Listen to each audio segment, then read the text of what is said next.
For 3 decades, Johnny Carson acted as America's nighttime companion, hosting more than 22,000 famous people on his legendary talk show.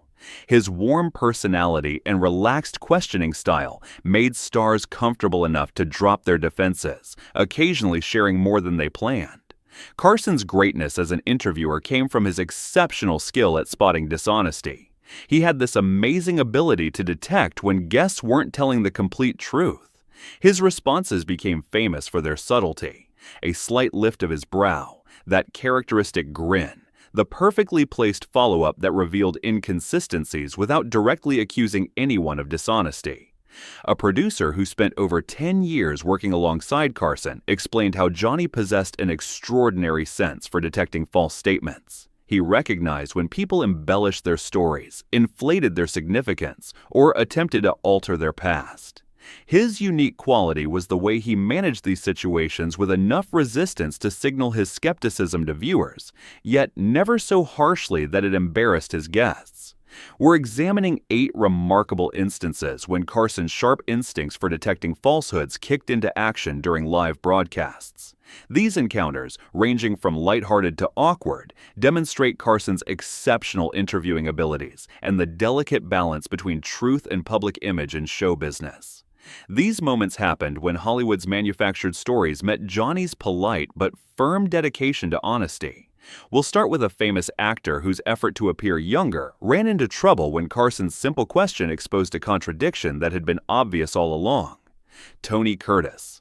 Tony Curtis had become one of Hollywood's most durable leading actors, evolving from a 1950s romantic idol to a serious performer in films like It Hot and The Defiant Ones.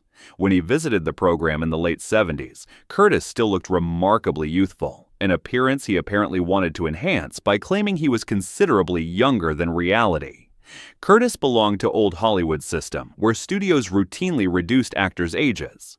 Most performers eventually stopped maintaining these falsehoods as their careers matured.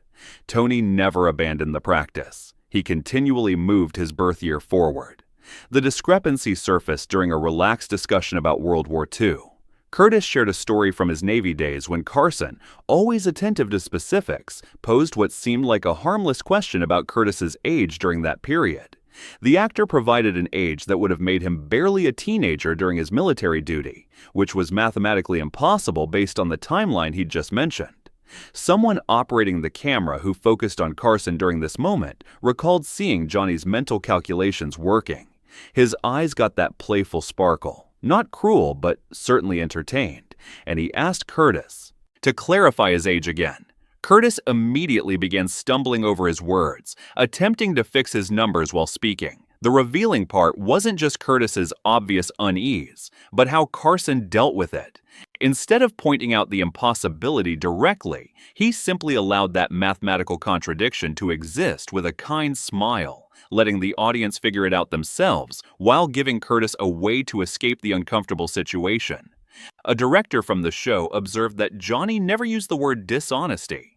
That wasn't his approach. He created these moments of understanding where the reality became clear.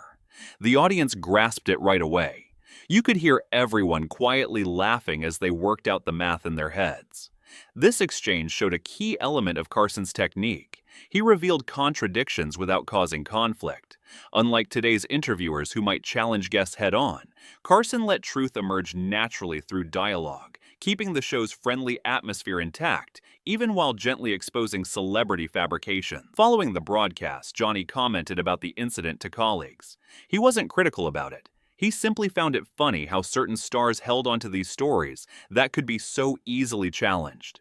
He made a remark suggesting Tony should avoid discussing the war if he wanted to keep pretending he was nearly a decade younger. This incident became a perfect example of Carson's interviewing approach: sharp enough to notice the falsehood, kind enough to preserve the guest's dignity, and open enough to include the audience in understanding what happened. All this while keeping the pleasant tone that characterized his show. Zsa Zsa Gabor. Zsa Zsa Gabor constructed an extraordinary career based less on performing ability and more on her flamboyant personality and carefully developed image of European elegance and aristocratic heritage. Among her favorite self-created myths was her constant claim of Hungarian royal ancestry. a complete invention that she promoted throughout her public life and mentioned repeatedly during her many appearances with Carson. Zsa Zsa represented the original celebrity who was famous simply for being famous, long before this became ordinary. Her entire image was constructed around this European sophistication and noble connections. The trouble was that none of her royal assertions had any basis in reality, and Johnny understood this. During one especially notable visit in the 70s, Gabor again described herself as Hungarian royalty, adding detailed stories about her family's alleged noble position. Carson, who had listened to these declarations countless times previously, responded with a beautifully calibrated inquiry that managed to question the invention while keeping the show's cheerful mood. He asked with his trademark half-smile whether her title was genuine or the Hollywood variety. The question, asked with friendly interest rather than aggressive, doubt still struck directly at the core of Gabor's long-standing fabrication. A director working that episode recalled how the audience understood exactly what Johnny was doing. They laughed loudly because the question so perfectly captured what everyone recognized. Zsa Zsa's nobility was a Hollywood creation, but he posed it so charmingly that she couldn't be offended. Gabor, always the professional performer, deflected the question with a dramatic gesture and an unclear response about European nobility being distinct from American concepts, neither accepting nor denying Carson's gentle doubt. The exchange created mutual understanding between Carson and viewers while permitting Gabor to preserve her manufactured image. A staff writer revealed that backstage, Johnny would show skepticism every time she repeated that narrative. It wasn't that he found Zsa Zsa unlikable. He actually appreciated having her as a guest, but he possessed this basic commitment to reality that made her continuous royal assertions mildly frustrating to him. He once remarked that if she's Hungarian royalty, then he must be Nebraska's king. This exchange was particularly interesting because it showed Carson's method for dealing with repeated fabrications from frequent guests. Rather than overlooking the false assertions or confronting them harshly, he created a collection of gentle, perceptive responses that recognized the fiction without humiliating the guest. This approach satisfied his dedication to truth while preserving the show's welcoming environment. A longtime producer explained that Johnny had varying levels of acceptance for different kinds of falsehoods. He had minimal tolerance for guests who attempted to revise their personal histories in ways that damaged others or misrepresented significant events.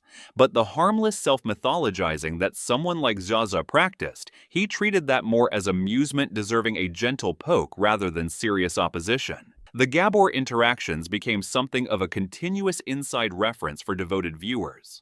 A repeated performance between a host who appreciated authenticity and a guest whose complete career was founded on magnificent fabrication, producing a dynamic that was both entertaining and quietly revealing of both personalities. Truman Capote. Truman Capote had been a beloved guest throughout the 60s and early 70s. His literary genius and gossipy tales about wealthy and famous individuals made him dependable entertainment. But as Capote's battles with substance problems worsened in the late 70s, his visits became increasingly erratic and troublesome, reaching a peak with one especially disturbing episode that exposed the darker aspect of celebrity deception.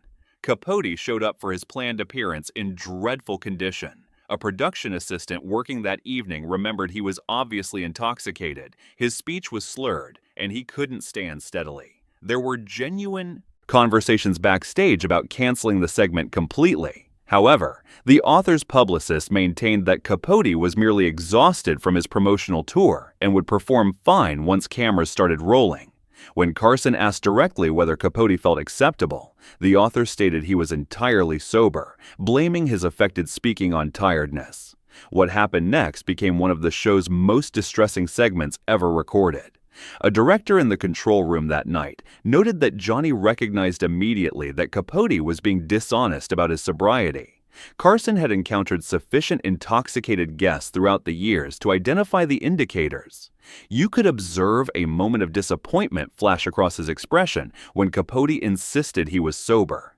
Not fury, he was too skilled for that, but a type of sadness that this exceptional man he admired was in such profound denial. As the conversation continued, Capote's answers became progressively incomprehensible.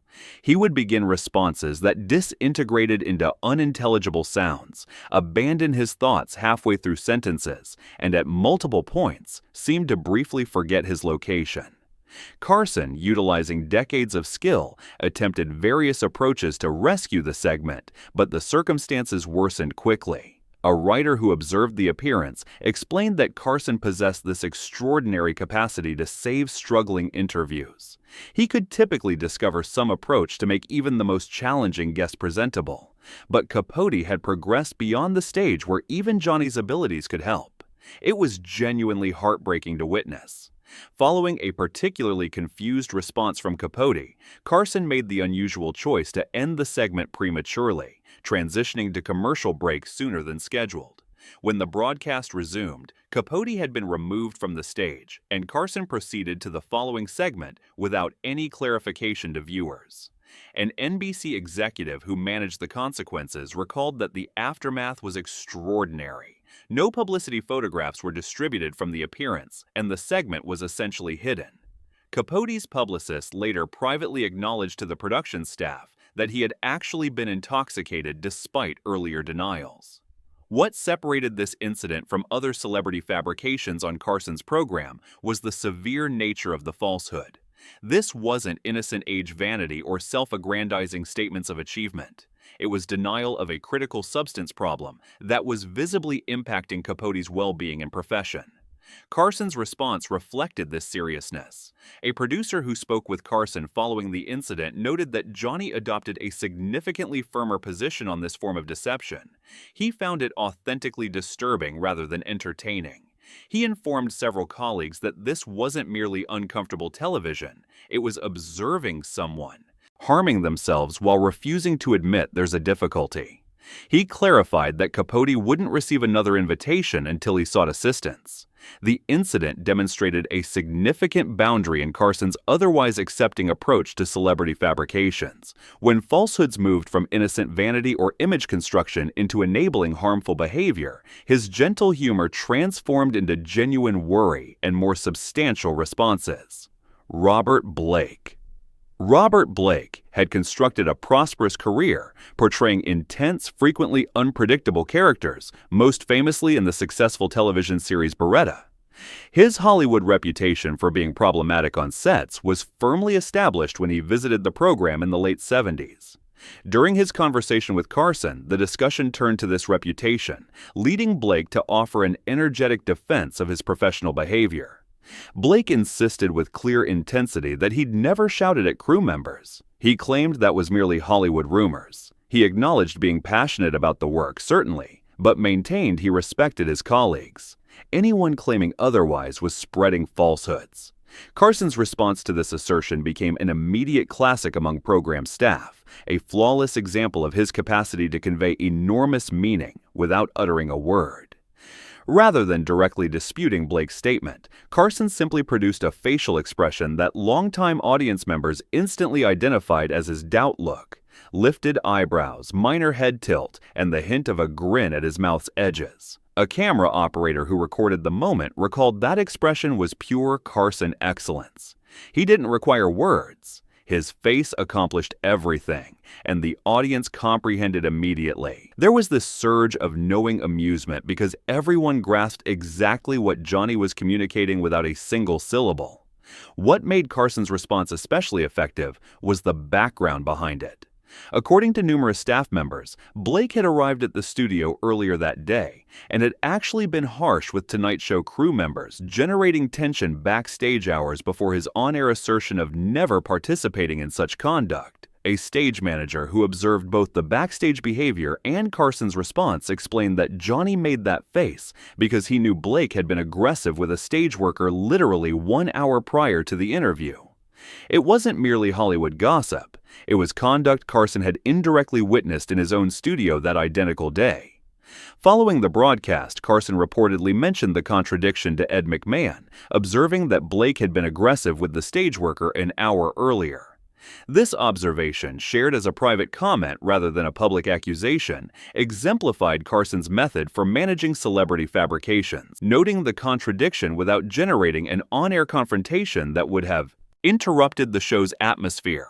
Numerous Tonight Show crew verified this behavior throughout the years. A producer who worked on multiple Blake appearances noted it wasn't a single occurrence, it was a consistent pattern.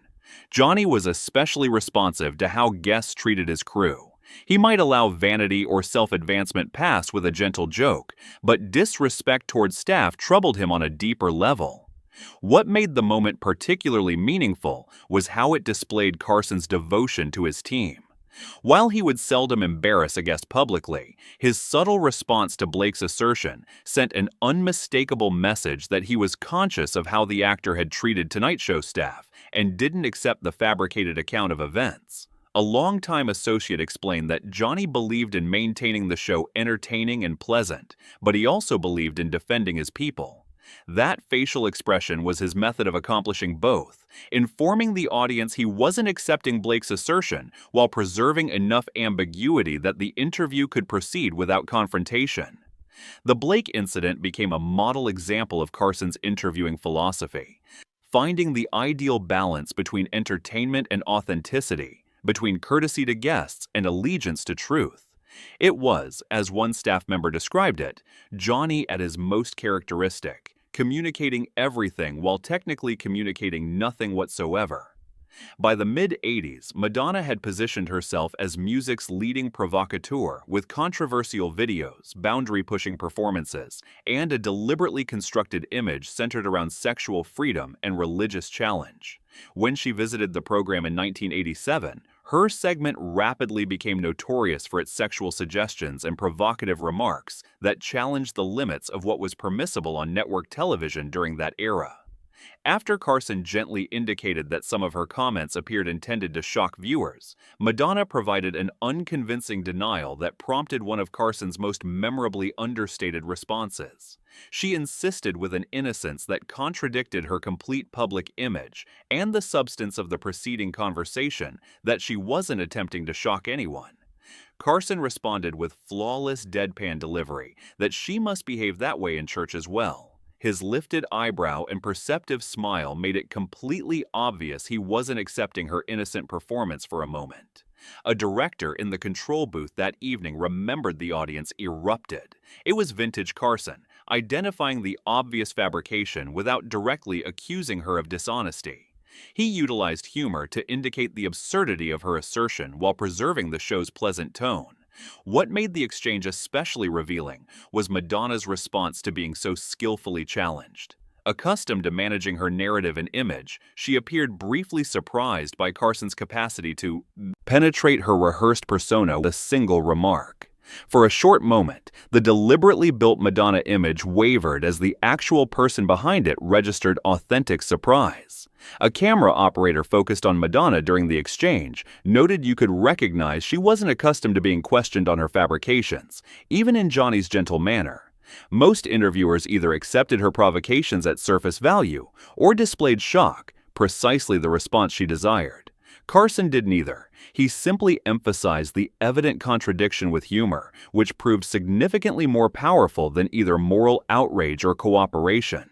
The consequences of the appearance demonstrated that Carson hadn't valued Madonna's dishonest approach. While never formally prohibited from the program, Madonna was conspicuously missing from the guest schedule for Carson's remaining years, a transparent indication that her performance hadn't satisfied his expectations for genuine interaction. A talent coordinator working during this time confirmed she obviously didn't convince him, and she never received another invitation. Johnny didn't object to controversial or daring guests. He welcomed plenty throughout the years. What he found objectionable was the false innocence afterward, the pretending that intentional provocation was unintentional or misconstrued. Madonna. What distinguished Carson's management of Madonna's fabrication from some of his reactions to other celebrity falsehoods was the somewhat sharper quality to his humor. While still preserving his professional behavior, his response contained a more direct skepticism than his characteristically gentle approach, indicating a specific aversion to what he perceived as calculated falseness presented as spontaneity. A producer who worked intimately with Carson explained that Johnny had separate classifications of celebrity dishonesty in his thinking: age vanity, exaggerated accomplishments, embellished stories. These were all elements of the entertainment industry game that he managed with gentle humor. But pretending that intentionally provocative conduct was innocent or misconstrued, that impressed him as a more manipulative kind of deception that merited a more direct response. The Madonna incident became a significant example of Carson's dedication to authenticity within the naturally artificial environment of television entertainment.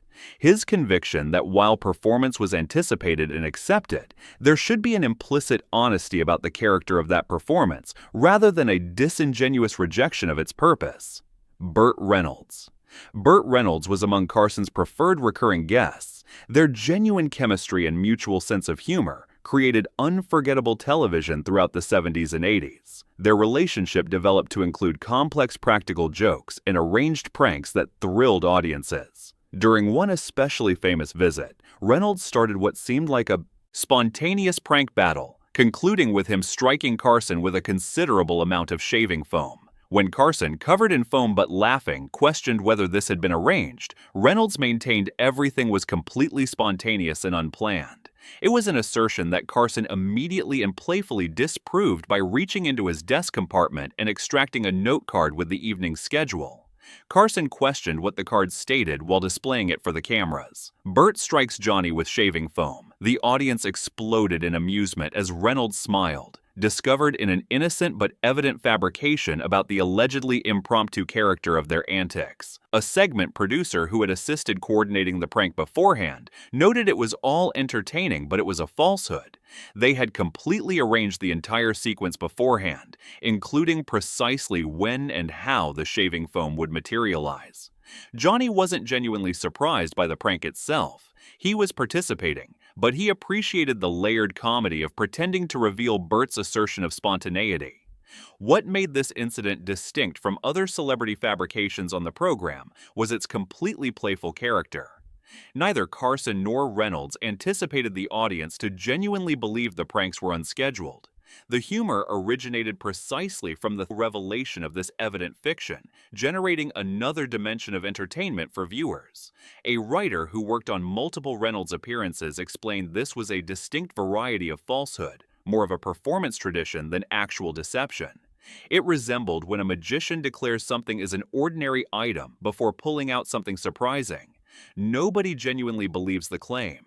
The assertion is element of the performance. Carson's revealing of Reynolds' falsehood was itself a prepared moment, element of the elaborate comedic performance they had cultivated over years of appearances together. The revelation wasn't intended to embarrass Reynolds, but to extend the comedy by adding another dimension to their performance.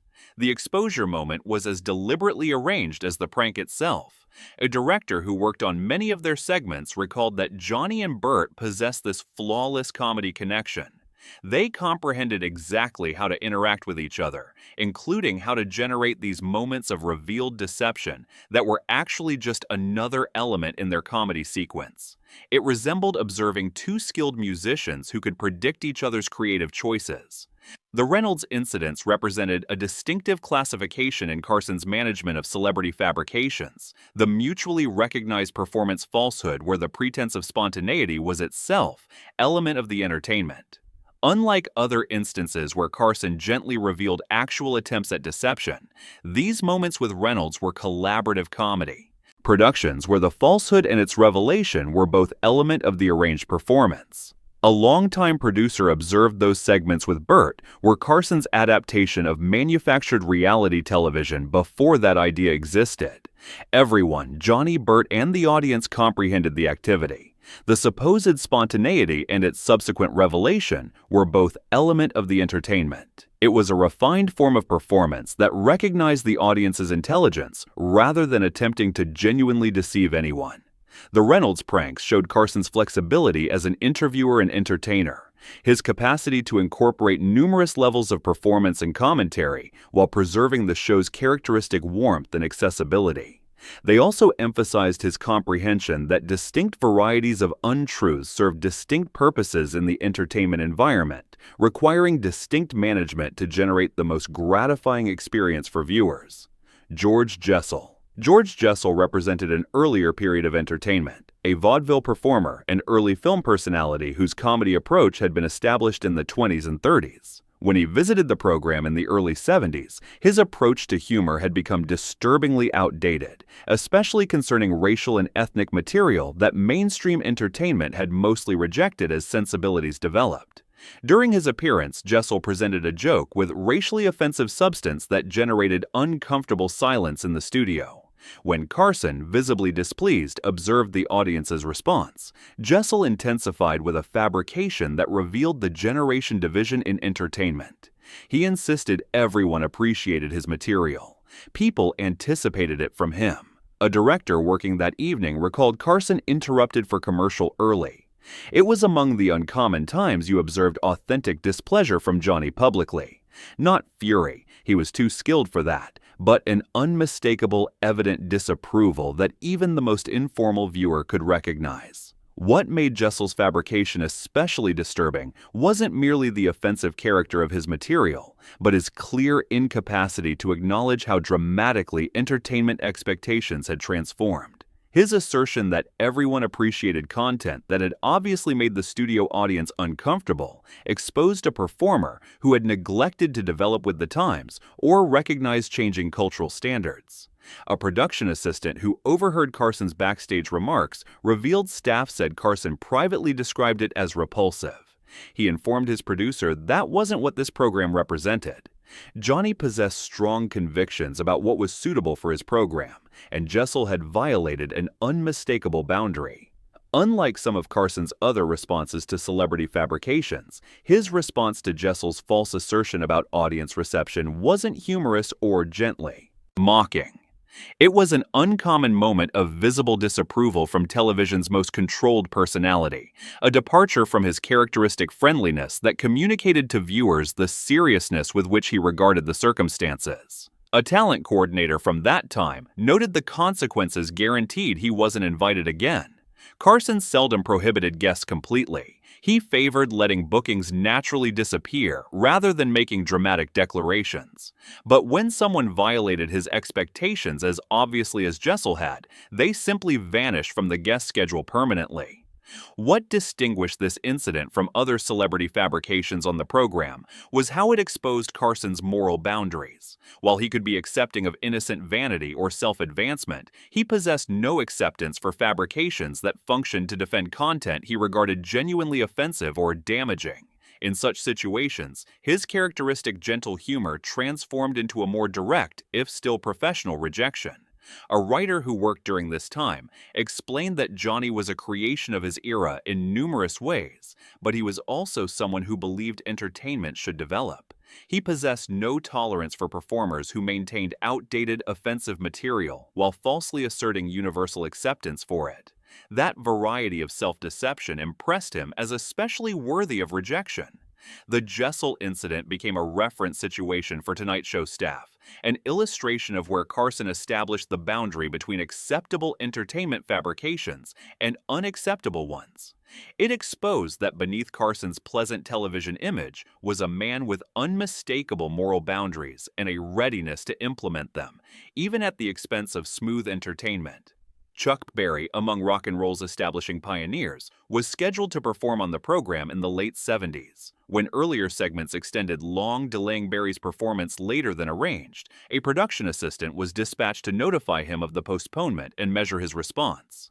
Berry's response that he was completely acceptable waiting demonstrated to be among the most significant fabrications ever communicated backstage at the program. A producer working that evening remembered Carson smiled when he learned Berry was acceptable with the postponement. He had managed temperamental musicians previously and was comforted to learn Berry was being cooperative, but that comfort didn't continue long. Opposite to his expressed acceptance of the schedule modification, Berry was actually enraged about the postponement. His pleasant response to the production assistant was a complete fabrication, concealing his increasing fury at what he viewed as disrespect. As the program proceeded, Barry's anger apparently grew backstage until he reached a critical point. A stage manager who observed the incident revealed Barry departed abruptly during the show and was substituted with a rebroadcast. One moment he was in the hospitality room, allegedly completely acceptable with waiting. The following moment he was absent, departed the facility completely without informing anyone. It generated a significant difficulty for the production staff, who suddenly needed to occupy his performance time with no warning. Carson, forever the professional, managed the unexpected departure smoothly, making no reference to Barry's sudden exit. But backstage, according to numerous staff reports, he was both surprised and entertained by the dramatic difference between Barry's asserted patience and his actual conduct. A writer present that evening noted the false acceptance became a Tonight Show tradition. Johnny referenced it for years subsequently. Whenever guests asserted to be acceptable with production modifications, he'd question whether they were genuinely acceptable with that, or was this a Chuck Berry acceptable? It became terminology among the staff for someone expressing one thing while obviously feeling another. What made Barry's fabrication especially significant was its direct influence on the show's production. Unlike celebrity falsehoods about age or achievements that impacted merely the guest's image, Barry's false assertion of patience, followed by his unannounced departure, generated a genuine operational crisis for the program, compelling the production staff to search for substitute content with no preparation. A longtime producer explained that Carson possessed a particular aversion to dishonesty that impacted the show's function. Vanity, self-advancement, exaggerated narratives, he regarded these as element of the entertainment industry activity, but being dishonest about something that directly influenced the program's capacity to operate properly, that violated a boundary for him. The incident showed a significant aspect of Carson's approach to celebrity fabrications. Situation mattered. The identical falsehood, expressing acceptance with waiting, might have been insignificant in a distinct circumstance, but because it directly impacted the show's production and was immediately succeeded by actions that contradicted it completely, it secured a position in Tonight Show history as among the most troublesome celebrity deceptions the program ever experienced. A staff member recalled that Johnny possessed a specific appreciation for the contradiction of it. He once joked that if Barry had simply expressed he was frustrated, they could have modified the schedule to satisfy him. It was the false acceptance succeeded by the disappearing act that generated the difficulty. Johnny appreciated honesty not merely as a moral standard, but as a practical requirement for operating a complex television production. The Barry incident became a situation analysis in Carson's comprehension of the distinct varieties of celebrity fabrications and their differing influences. It displayed his acknowledgement that while some falsehoods were merely element of the entertainment world's image-creating mechanism, others possessed actual consequences that impacted numerous professionals attempting to generate a television program under the stress of live broadcast limitations.